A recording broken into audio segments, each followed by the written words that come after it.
இங்க ஒரு அம்மா உங்க பொண்ணு கருப்பா இருக்காது மேக்கப் ஆர்டிஸ்ட் கிட்ட மேக்கப் போட்டு கலர் ஆக்க சொல்லிட்டு இருக்காங்க. மேக்கப் ஆர்டிஸ்டும் கருப்பு தான் அழகுன்னு சொன்னாலும் அந்த அம்மா கேட்கல. அதனால மேக்கப் ஆர்டிஸ்டும் என்னெல்லாமோ ரிசர்ச் பண்ணி அந்த பொண்ணை நல்லா பளிச்சுன்னு வெள்ளையா ஆக்கிறாங்க. அந்த நேரத்துல ஹீரோ மேக்கப் ஆர்டிஸ்ட பாக்க வர, யார்தான் இந்த பொண்ணு ஹீரோயின் மாதிரி இருக்காளேன்னு லவ் அட் ஃபர்ஸ்ட் சைட்ல விழுந்துறான்.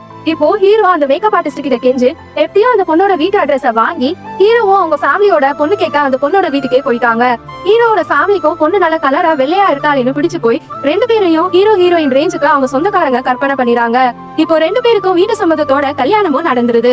அடுத்த நாள் அந்த பொண்ணு குளிக்க போறா. அவ மூஞ்சில பூசின பெயிண்ட் எல்லாம் தண்ணி பட்டு அழிஞ்சு போயிருது.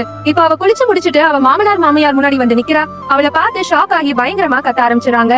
அந்த சத்தத்துல ஹீரோவும் முடிச்சு பார்த்தா வெள்ளையா இருந்த அவன் வைஃப் கருப்பா இருக்கிறத பார்த்து பயங்கரமா ஷாக் ஆகுறான். ஆக்சுவலா ஹீரோ ரொம்ப வருஷமா வெள்ளையா இருக்கிற பொண்ணதான் கல்யாணம் பண்ணணும்னு நினைச்சிருப்பான். இப்போ அவன் வைஃப் இப்படி ஏமாத்திட்டான்னு தெரிஞ்சு வெள்ளையா இருக்கிற ஒரு பாம்பே மாடல் பின்னாடி போய் லவ் பண்ண ஆரம்பிச்சிடான். இப்போ அந்த மாடலை ரெண்டாவது கல்யாணம் பண்ண போகும்போதுதான் ஹீரோக்கு தெரியுது அது பொண்ணே இல்லைன்னு.